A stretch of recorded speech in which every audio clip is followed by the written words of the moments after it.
Fala pessoal, bem-vindos ao Caderno Ciências do Professor João.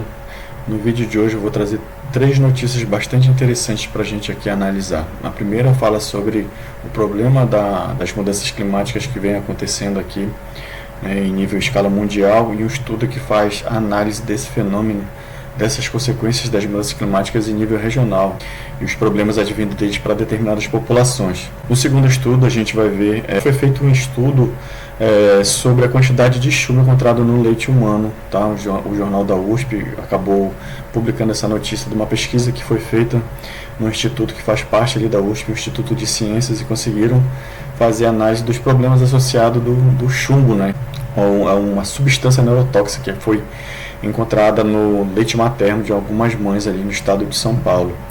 E por último a gente vai ver, divulgada, na verdade a CNN divulgou, a fuga de cérebros que estava acontecendo na Venezuela.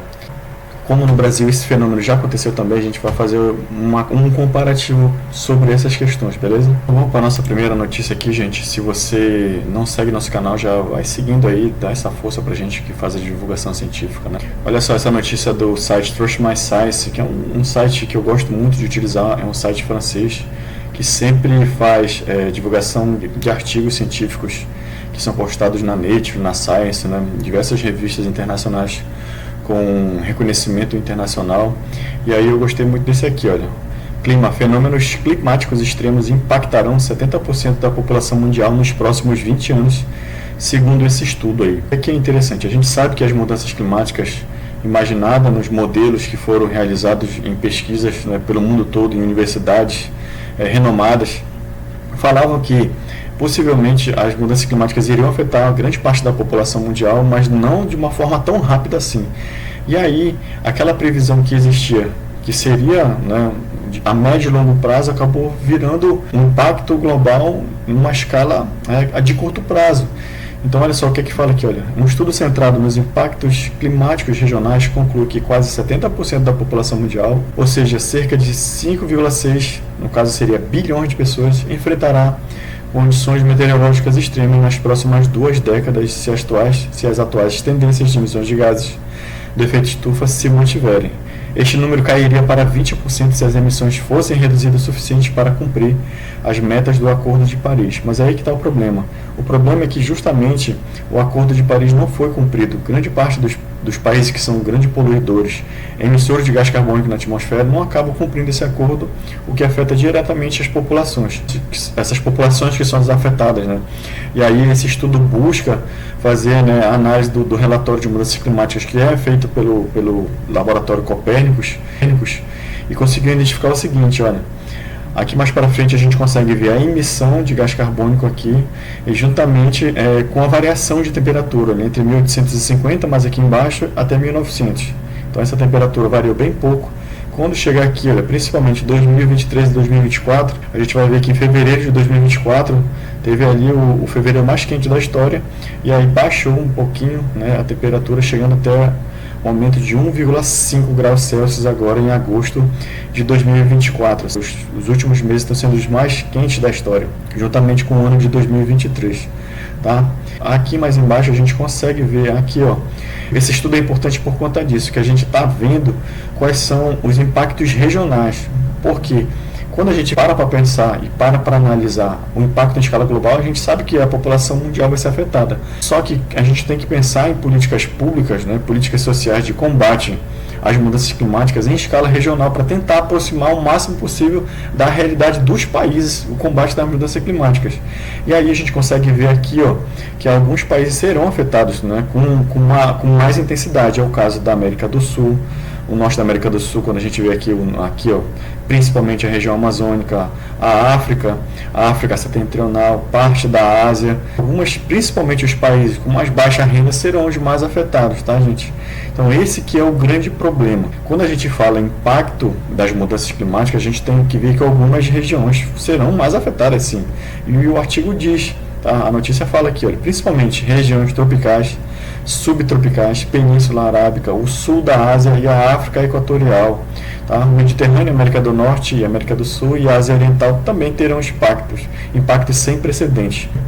O que se espera é que, pelo menos nesse ano agora, na segunda metade, para o final agora já do do ano de 2024 é que o efeito La Niña, que acontece o resfriamento das águas do Oceano Pacífico, ele vai amenizar, né, as temperaturas médias globais. Não vai diminuir de forma extrema, não. Ele vai amenizar esses impactos das mudanças climáticas.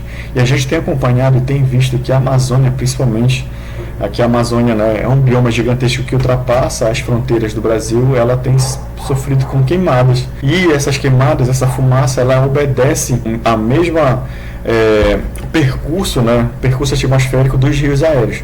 Ou seja, ela sai daqui da Amazônia e vai lá até o sudeste e o sul e acaba afetando grande parte da população do Brasil. Lembrando que, segundo o censo do IBGE de 2022, a população do sudeste atingiu mais de 84 milhões de habitantes. Então é muita gente, certo? Então isso é um agravante. Para a gente ter uma noção disso, o quanto é importante olhar. A notícia fala que as principais pessoas que são afetadas, né, são crianças e idosos, que são mais vulneráveis a essas mudanças térmicas, né, esses impactos climáticos. E quando a gente analisa esse estudo aqui, que é diferente, mas tem a ver com as mudanças climáticas, tá, gente? Porque, segundo aqui o Jornal da USP, foi encontrado chumbo no leite humano, tá? E esse chumbo, ele é uma substância neurotóxica, né? E foi associada a problemas do desenvolvimento de bebês. E aí a pesquisa cita que as mudanças climáticas, ou seja, a quantidade de queimadas, o próprio uso de agrotóxicos na agricultura intensiva, ela faz com que a quantidade de metais pesados, de elementos pesados, aumentem, né, principalmente nos corpos d'água, que acaba até chegando nas mães, né, que acabam amamentando seus bebês, tá, gente? E isso é um problema, ou seja, as mudanças climáticas também vão intensificar a difusão de metais pesados na atmosfera, que vão acabar afetando, né, os mais velhos e também os mais novos, tá? O que é que fala aqui essa pesquisadora aqui, a Natália Ferrazzo, tá? Ela escreveu o seguinte: a contaminação pode comprometer principalmente os astrócitos, que são células de suporte aos neurônios que fornecem tanto estrutura quanto energia. Quando não estão funcionando bem, como no caso de mitocôndrias comprometidas e metabolismo de gorduras alterado pela substituição de cálcio por chumbo, o neurônio funciona de forma diferente. Ele também altera a liberação dos neurotransmissores, como a acetilcolina. Ou seja, essa pesquisadora está falando o seguinte: o chumbo ele vai afetar o sistema neurocerebral da criança, que pode afetar no seu desenvolvimento, tanto da fala quanto dos movimentos. Então o estudo conseguiu analisar aí 185 crianças, tá, no estado de São Paulo, e ela realizou o chamado teste Bayley-3 para avaliar os marcos de desenvolvimento, tá, das crianças, principalmente nessas idades aqui, olha. O primeiro com 3 meses, o segundo entre 5 e 9 meses, e o terceiro entre 10 e 16 meses, e constatou, tá? O estudo conseguiu constatar um atraso no desenvolvimento da linguagem relacionada ao leite contaminado. Tá? Além do próprio chumbo, foi encontrado também arsênio e mercúrio em pequenas quantidades no leite humano. Pasmem, para piorar, o estudo conseguiu identificar também lá no hospital da Universidade Federal do Rio de Janeiro, no leite materno, que 90% das mães que tinham baixa renda tinham o chumbo também no seu leite. Ou seja, as pessoas que mais sofrem com as mudanças climáticas, no fim das contas, são as pessoas que têm baixa renda. Então, países como o Brasil precisam adotar políticas ambientais que combatam o desmatamento, que combatam atividades nocivas ao meio ambiente, principalmente a vegetação, que é o que mais sofre, como foi o caso do Pantanal, que pegou fogo nos últimos anos aí. Estima-se que no ano que o Pantanal pegou fogo, mais de 70 milhões de espécies de animais foram mortas nesse incêndio gigantesco. É que é extremamente importante que haja uma iniciativa privada, trabalhe em conjunto com a política pública para tentar amenizar ao máximo os problemas do aquecimento global, das mudanças climáticas, que não vão parar por aí. E aí, para terminar, eu vou falar sobre essa notícia aqui que saiu há 2 dias no jornal o Globo, né, que fala da fuga de cérebros, tá, lá da Venezuela. Tá? Ciência em fuga. Pesquisadores deixa a Venezuela por falta de investimentos e perda de liberdade econômica, tá?